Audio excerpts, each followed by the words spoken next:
எல்லாருக்கும் வணக்கம். நான் Vijay Hrithik. Duty to express our opinion அப்படிங்கிறது ஒவ்வொரு மனிதனும் கடைபிடிக்க வேண்டிய ஒன்று அப்படின்னு நான் நினைக்கிறேன். அதோடைய விளைவு தான் இந்த விஜய் ஹிர்திக் கார் அப்படிங்கிற சேனலை பார்த்துட்டு இருக்கீங்க. நீ நம்ம ஒரு முக்கியமான டாபிக் பார்க்க போறோம். வாங்க வீடியோக்குள்ள போய் டீட்டெயிலாக பார்க்கலாம்.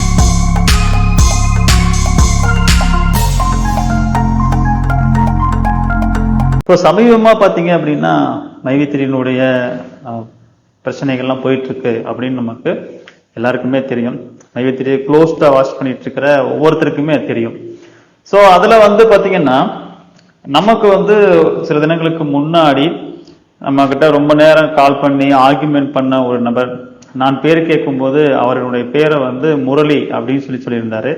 அவர் ஜென்ரலா பாத்தீங்கன்னா நைட்டு 12:30 மணிக்கு 1 மணிக்கு இப்படிதான் கால் பண்ணுவார். எப்பவுமே 12 மணிக்கு மேலதான் கால் பண்ணுவாரு. சில நாட்கள் நான் அவர் போன நான் காலைல தான் மிஸ் காலே பார்ப்பேன். நான் தூங்கி இருந்தேன்னா காலைல தான் மிஸ் கால் பார்ப்பேன். பெரும்பாலும் அப்படித்தான் கால் பண்ணுவார். ஸோ கால் பண்ணாங்க அப்படின்னா அவர் என்ன பண்ணுவார்னா ரொம்ப நேரம் பேசுவாரு. நம்ம என்ன சொன்னாலும் சுத்தமா லாஜிக்கே இல்லாம நடைமுறைக்கும் அவர் சொல்றதுக்கும் சம்மந்தம் இல்லாம விஷயங்களை பேசுவாரு. அவர் நம்ம இதுல கூட பாத்தீங்கன்னா என்ன சொல்லியிருப்பாரு அப்படின்னா, இன்டர்நெட் யூஸ் பண்றதுனால மைவித்திரி மக்கள் மைவித்திரி ஆட்ஸ்ல விளம்பரம் பார்க்கறதுக்காக நெட்டு யூஸ் பண்றாங்க. அப்ப டேட்டா தீருது, அந்த டேட்டா மூலியமா வருமானம் வரும் அப்படின்லாம் சொல்லியிருப்பாரு. இவரோட ஒரு லைவ் போடுறாரு. யாரோட எம்எச்ஐயோட ஒரு லைவ் போடுறாரு. அந்த லைவை அவர் அந்த லைவ் போஸ்ட் போட்டு அப்புறம் லைவ் உள்ள வரும்போது அந்த லைவ் ஆரம்பிச்சு கொஞ்ச நேரம் நானும் பார்த்துட்டு இருந்தேன். அப்புறம் இவர் தான் எனக்கு தெரியும். அப்புறம் நான் வெளியே வந்துட்டேன். அதுக்கப்புறம் இது பண்ணத பேசுனத முழுசா கேட்கல. அப்புறம் மீண்டும் எனக்கு அதே லைவ் லிங்கை ஒரு நண்பர் ஒருத்தர் அனுப்பிச்சிருந்தாரு. உங்க கூட பேசினாரே அவர் தானே இவரு அப்படின்னு அனுப்பிச்சிருந்தாரு. ஆமாங்க, அதே வாய்ஸ் தான் அப்படின்னு சொல்லும்போது அவருடைய பேர் ஸ்டீபன் அப்படின்னு சொல்லியிருந்தாரு. ஆனா என்கிட்ட பேசும்போது உங்க பேர் என்ன அப்படின்னு கேட்கும்போது என் பெயர் ஜீவா அப்படின்னு சொல்லியிருந்தார். அப்போ இப்போ பாத்தீங்கன்னா மைவித்திரியில நம்ம கிட்ட கால் பண்ணி ஆரம்பத்துல ரொம்ப நேரம் ஆர்குமெண்ட் பண்ற யாருமே தன்னுடைய உண்மையான பேரை சொல்ல மாட்டாங்க, தன்னுடைய உண்மையான இருப்பிடத்தை சொல்ல மாட்டாங்க, எந்த ஒரு டேட்டாவையும். ஈவன் அவங்க ஒரு சிஎம் மெம்பரா இருப்பாங்க, ஆனா நான் ஓஎம் மெம்பரும்பாங்க. ஸோ அவங்களுடைய எல்லா டேட்டாவையுமே மறைச்சிக்கிட்டு தான் அவங்க என்ன பண்ணுவாங்கன்னா பேசுவாங்க. அந்த மாதிரி இந்த நபரும் பேசியிருக்காரு. இப்போ அந்த நபர் இவர் ஸ்டீபனா அப்படின்னு என்கிட்ட கேட்கும்போது நான் சொன்னேன், இவர் ஸ்டீபன் இல்லைங்க ஜீவா அப்படின்னு. இல்லைங்க இவர் பேர் ஸ்டீபன் அப்படின்னாங்க. சரின்னு சொல்லிட்டு என்கிட்ட நம்பர் இருக்குதுன்னு சொல்லிட்டு நான் கால் பண்ணி எடுத்தோன்னே உங்க பேர் ஸ்டீபன்களா அப்படின்னு. ஆமாங்க அப்படின்னாரு. அப்பதான் எனக்கே ஒரு கன்ஃபர்மேஷன் ஆச்சு. அப்போ இவர் ஜீவாங்கிற பேர் சும்மா நம்மளோட சொல்லியிருக்கிறாரு அப்படின்னு சொல்லிட்டு அதுக்கப்புறம் நான் மறுபடியும் கால் பண்ணேன்.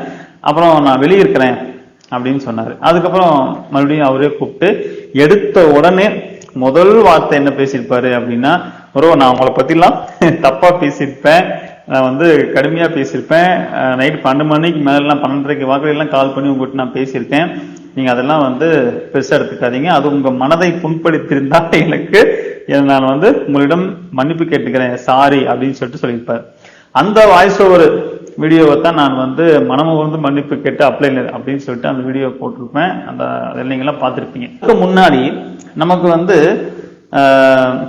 இவங்க நம்ம மோட்டோ மாஸ்டர் அவங்களுடைய மனைவிக்கு அசோக் ஸ்ரீனி கால் பண்ணதாக அவரு வீடியோ போட்டாரு. யாரு? மோட்டோ மாஸ்டர் வீடியோ போட்டாரு. அந்த மோட்டோ மாஸ்டர் போட்ட அந்த வீடியோவை நம்ம வினோத் அபீசர் இருக்காரு இல்லைங்களா, அவர் என்ன பண்ணியிருந்தாரு, நீங்க தான் இதுக்கு நீதி சொல்லணும் அப்படின்னு சொல்லிட்டு ஒரு தம்ப்நெயில போட்டு அவர் வீடியோ போட்டிருந்தாரு. அப்புறம் நாம உள்ள போய் பார்த்தோம்னா இந்த ஆடியோவை கேளுங்க, இந்த ஆடியோவை கேட்டுட்டு நீங்க தான் இதுக்கு ஒரு தீர்ப்பு சொல்லணும் அப்படி சொல்லணும் அப்படின்னு சொல்லிட்டு இருந்தாரு. அப்புறம் பார்த்தா மோட்டோ மாஸ்டருடைய வைஃப் அவன் பேசுறாங்க. அந்த அந்த வீடியோவில் நீங்க கேட்டிருப்பீங்க, அதெல்லாம் உங்களுக்கு தெரியும். இப்போ ஒருத்தவங்களுடைய நம்பர் இருக்குது, போன் நம்பர் இருக்குது. போன் நம்பர் நம்ம கால் பண்றோம். கால் பண்ணும்போது அவங்க மிஸ்ஸஸ் எடுக்கிறாங்க. நம்ம என்ன கௌதம் மொழி மிஸ்ஸஸ் எடுக்கிறாங்க. நம்ம அசோக் என்ன சொல்றாரு, கௌதம் இருக்காருங்களா, இருந்தா போன கொடுங்க அப்படிங்கிறாரு. அவ்வளவுதான். இவ்வளவுதான் கான்வர்சேஷன், இவ்வளவுதான். ஏன்னா அவங்க இவங்க எல்லாமே அப்ளைனரா செயல்பட்டு இருக்கிறாங்க. இவங்களுக்கு கீழே டவுன்லைன்ல ஆட்களை கொண்டு வரத்துக்கு இவங்களே நிறைய இடத்துல விளம்பரப்படுத்தி இருக்கிறாங்க. ஒவ்வொருத்தருடைய இன்ஸ்டாகிராம்ல, அப்புறம் பேஸ்புக்ல, அப்புறம் ட்விட்டர்ல. இன்னும் சொல்ல போனா எங்க ஊர்ல பாத்தீங்கன்னா ஒரு ஃபேமஸான ஒரு முருகர் டெம்பிள் இருக்கு. அந்த டெம்பிளுடைய அந்த ஒரு ஃபெஸ்டிவல்ல இவங்க என்ன பண்றாங்க அப்படின்னா, அந்த டெம்பிள்ல ஒரு நம்ம பங்குனி உத்திரம்னு சொல்லுவாங்க. பங்குனி உத்திரத்துல முருகல் கோயில்ல அந்த பங்குனி உத்திரத்தை ரொம்ப கிராண்டா செலிப்ரேட் பண்ணுவாங்க.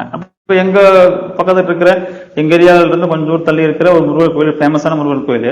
அந்த முருகர் கோயில்ல கடந்த வருடம் என்ன பண்றாங்க, மைவித்திரிக்கு ஒரு ஸ்டால் போட்டு ஒரு கேம்பெயின் ரன் பண்ணி போற வரவங்களுக்கு எல்லாம் பிட் நோட்டீஸ் கொடுக்குறாங்க.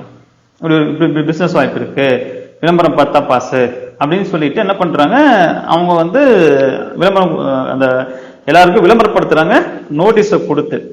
இதை அந்த கோயிலுக்கு திரும்பி செல்லும் போது அவங்ககிட்ட அணுகி ஒரு நோட்டீஸை கொடுக்கறதுக்கு முற்பட்டதை மைவித்திரியை ரொம்ப கூர்ந்து கவனிச்சிட்டு இருக்கிற நபர், நம்மளுடைய சப்ஸ்கிரைபர், அவர் என்ன பண்றாருன்னா அதை மட்டும் வீடியோவா எடுத்து வச்சிருந்தாரு. இது பிரச்சனையானதுக்கு அப்புறம் எனக்கு அனுப்பிச்சாரு. அவர் கெஸ் பண்ணல இது ஒரு ரொம்ப பிரச்சனையாகும் அப்படிங்கிறது. ஏன்னா அவர் மையத்தில் பணம் போடாத நபர், இது மாதிரியான நிறுவனத்திற்கெல்லாம் இன்வெஸ்ட்மெண்ட் பண்றதுக்கு போக மாட்டார். அப்போ அவங்க கேம்பெயின் ரன் பண்றதை மட்டும் என்ன பண்ணிருக்காரு, வீடியோ எடுத்து ஏதோ அப்போ வண்டியில டூ வீலர்லயோ கார்லயோ போக்கு எடுத்திருக்காரு.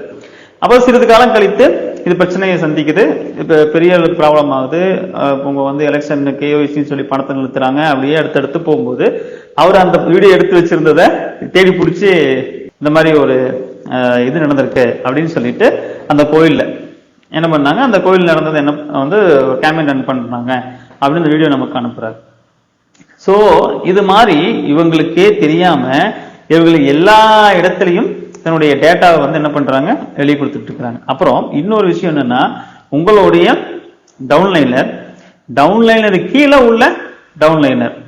ஸோ இவர்கள் எல்லாம் பயங்கரமான ஒரு கடுப்பு இருக்கிறாங்க இவங்க மேல எல்லாம். ஏன்னா இவங்க சரியான தகவலை கொடுக்க மாட்டேங்கிறாங்க, போட்டு விட்டுன்னு விட்டு இப்போ யூடியூப் ஒரு பொழப்பா வச்சுக்கிட்டு யூடியூப்ல வர இன்கமுக்காக என்ன பண்றாங்க, என்னத்தையோ பேசுறது அப்படின்னு சொல்லிட்டு இவங்க பாட்டுல உளர்னு உழையிட்டு இருக்கிறாங்க. அப்போ பாதிக்கப்பட்டவங்க, சிக்கலுக்குள்ள இருக்கிறவங்க, பிரச்சனைக்குள்ள இருக்கிறவங்க இவங்கெல்லாம் என்ன பண்றாங்க அப்படின்னா, அவங்க எல்லாம் விக்டிமா மாறுறாங்க. சஸ்பென்ஸா சைலண்டா தான் இதை வெளியே கொண்டுட்டு வரேன், இல்ல என்னுடைய பேர் வெளியே வரக்கூடாதுன்னு சொல்லி நிறைய தகவல் கொடுக்குறாங்க. ஸோ இது மாதிரி இவங்க சொல்றாங்க ஹேக் பண்ணி பண்ணிட்டாங்க நாங்க டேட்டாவை அப்படின்னு. ஹேக் எடுக்கிற அளவுக்கு இது ஒரு பெரிய ஒரு டேட்டாவும் கிடையாது. அதை வைத்திருக்கிற அந்த நபரும் ஒரு பெரிய ஆளும் கிடையாது. இதெல்லாம் நீங்களே நம்பரை வெளியே விட்டதுதான். இப்போ கௌதமா, மோட்டோ மாஸ்டரா, அவருடைய கான்டாக்ட்ஸ் எல்லாம் வருதுன்னா இதுல கால் பண்ணி நம்ம பேசுறவங்க கௌதமொழி நம்பர் தான் நினைச்சிட்டு கால் பண்ணுவாங்க. அவங்க மிஸ்ஸஸ் யூஸ் பண்றாங்கிறது யாருக்கு தெரியும்? அப்போ மிஸ்ஸஸ் எடுத்து பேசுறாங்க. எடுத்து பேசும்போது சரி மிஸ்ஸஸ் உடைய நம்பர் நீங்க வெளியே கொடுக்காம எப்படி தெரியும்? ஏதோ ஒரு இடத்துல நீங்க அந்த நம்பரை கொண்டு வெளியே கொடுக்காம அது எப்படி தெரியும்? சோ நீங்க உங்களுக்கு டவுன்லைன்ல ஆளை கொண்டுட்டு வரணுங்கிறதுக்காகவோ அல்லது உங்களை விளம்பரப்படுத்துவதற்காகவோ அல்லது உங்களுடைய டவுன்லைனருக்கு கீழே உள்ள டவுன்லைனர் ஏதோ ஒரு வகையில பாதிக்கப்பட்ட மக்களாக இருக்கக்கூடிய அவங்க மூலியமாகவோ உங்களுடைய கான்டாக்ட் எல்லாமே ஓப்பனா கிடக்குது. எல்லாமே ஓப்பனா கிடக்குது. சோ அப்போ அதை எடுத்து கௌதம் இருக்காருங்களா அப்படின்னு கேட்டா, என்ன மிரட்டிட்டாங்க, எங்களை அச்சுறுத்திட்டாங்க, என்ன அதை பண்ணிட்டாங்க இதை பண்ணிட்டாங்க அப்படின்னு சொல்லிட்டு அவங்க அந்த வாய்ஸ்ல பேசியிருக்காங்க. அந்த வாய்ஸ் ஒரு வீடியோவில் இவங்க என்ன மோட்டிவ்காக அந்த வாய்ஸ் வீடியோவை வெளியிட்டாங்களோ அது சம்பந்தமா வந்த கமெண்ட் விட இவர்களுக்கு எதிராக வந்த கமெண்ட், அது இப்ப இந்த கமெண்ட்லாம் அந்த வினோத் அபிஷியல் சேனல்ல இருக்கான்னு தெரியல. ஏன்னா இப்ப நிறைய பேர் ப்ராப்ளத்தில் இருக்கிறாங்க. ப்ராப்ளத்துல உள்ளவங்க அவங்களுடைய ப்ராப்ளத்தை கொட்டி தீர்த்து இருக்கிறாங்க. நான் அந்த கமெண்ட் எல்லாம் படிக்கிறேன், கேளுங்க.